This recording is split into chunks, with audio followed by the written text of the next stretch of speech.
Nellore rural MLA Kotamreddy Sridhar రెడ్డికి బెదిరింపు phone calls video social మీడియాలో వైరల్ అవుతోంది. కడప జిల్లాకు చెందిన బోర్గడ్డ అనిల్ అనే వ్యక్తి ఫోన్ చేసి బెదిరించినట్లు నెట్టింట్లో చక్కర్లు కొడుతోంది. ఆ ఆడియో ప్రకారం జగన్, సజ్జల రామకృష్ణారెడ్డి పార్టీ పెద్దల జోలికొస్తే బండికి కట్టుకుని నెల్లూరు అంగళ్ళ మధ్య నుంచి లాక్కెళ్తా, కడప నుంచి నెల్లూరు ఎంత దూరం లేదు 5 నిమిషాల్లో వచ్చి లాక్కెళ్తా అని కోటమిరెడ్డిని బోర్గడ్డ అనిల్ హెచ్చరించినట్లు వినిపిస్తోంది.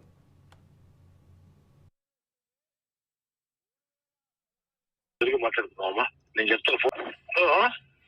కోటమిరెడ్డి ఎమ్మెల్యే అన్నా? అవునండి, మాట్లాడుతున్నానండి. అన్నా అనిల్ బోర్గడ్డ. చెప్పు అనిల్. ఏమన్నా అడి చేసినావు? ఏమైందని? కాదన్నా, నువ్వు రాజశేఖర రెడ్డి గారు పనిచేసిన, వాళ్ళ నాయన గారు పనిచేసిన, జగన్ గారు పనిచేసిన, ఎటన్నా ఇది ఎటన్నా నువ్వు చెప్పు. నేరుగా మాట్లాడుతున్నావు. నేరుగానే మాట్లాడదాం అన్నా. నువ్వు తిన్నింటి వాస ఫోన్లో ఎందుకు నేరుగా మాట్లాడు. నేరుగా నువ్వు రమ్మంటావు, నన్ను వస్తావా అని రమ్మంటావా?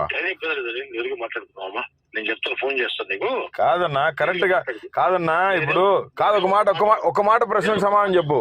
ఒక్క ప్రశ్నకు సమాధానం చెప్పన్నా. జగన్మోహన్ రెడ్డి చరిష్మా లేకుండా నువ్వు గెలిచేవాడువా? ఎవరు కాదన్నా, నేనే డైరెక్ట్ గా విలేకరుల సమావేశంలో చెప్పా. ఏమని? రెండు సార్లు జగన్ గారు నాకు టికెట్ ఇచ్చారని చెప్పని. అన్నా ఇప్పటికీ మించిపోయింది లేదన్నా. పెద్ద ఆయన సీఎం కాడికి వచ్చి క్షమాపణ కోరు.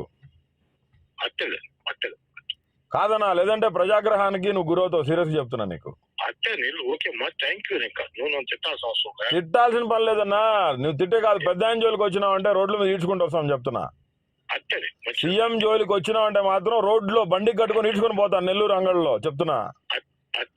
నువ్వు మీడియా ముందుకు వచ్చినప్పుడు సీఎం జగన్ గురించి మాట్లాడేటప్పుడు నీ నోరు, నీ గుండెకాయ భద్రంగా ఉండాలా. ఎట మాట్లాడతావన్నా నువ్వు నిన్నటి దాకా సీఎం భిక్ష పెట్టి నువ్వు మెడ్రాసులో ఆస్తులు ఎట్టుకున్నావునా? ఏడాది సంపాదించుకున్నాను. ఏడ నా గమ్ముకున్నానా నువ్వు అన్నా? నువ్వు గమ్ముకుండు ఇంకా. నేను ఆవేశంతో నేను మాట్లాడతలేదు. నేను నీకు ఒక్కటే చెప్తున్నా, నువ్వు టీడీపీలోకి పోయేది ఉంటే పో. జగన్మోహన్ రెడ్డి గురించి నువ్వు మాట్లాడినావంటే ఇంకొకసారి నేను మాత్రం నువ్వు మాట్లాడినావు. నిన్న వైఎస్ రాజశేఖర రెడ్డి మీ నాయన కాడ పనిచేసా, మీ తాత కాడ పనిచేసా. ఏకవచనం కూడా మాట్లాడద్దు. నువ్వు నీ తమ్ముడు చాలా ఎక్కువ మాట్లాడుతున్నాడు నెల్లూరులో చెప్తున్నాను. బూతులు మాట్లాడద్దు దయచేసి. మీరు పోవాలంటే పోండి. ఎవరికి అనో?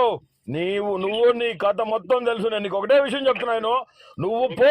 నువ్వు టీడీపీలోకి పో కాదంటలే. సీఎం జగన్మోహన్ రెడ్డి గురించి కానీ నువ్వు ఇంకా మిందగానే మాట్లాడినావంటే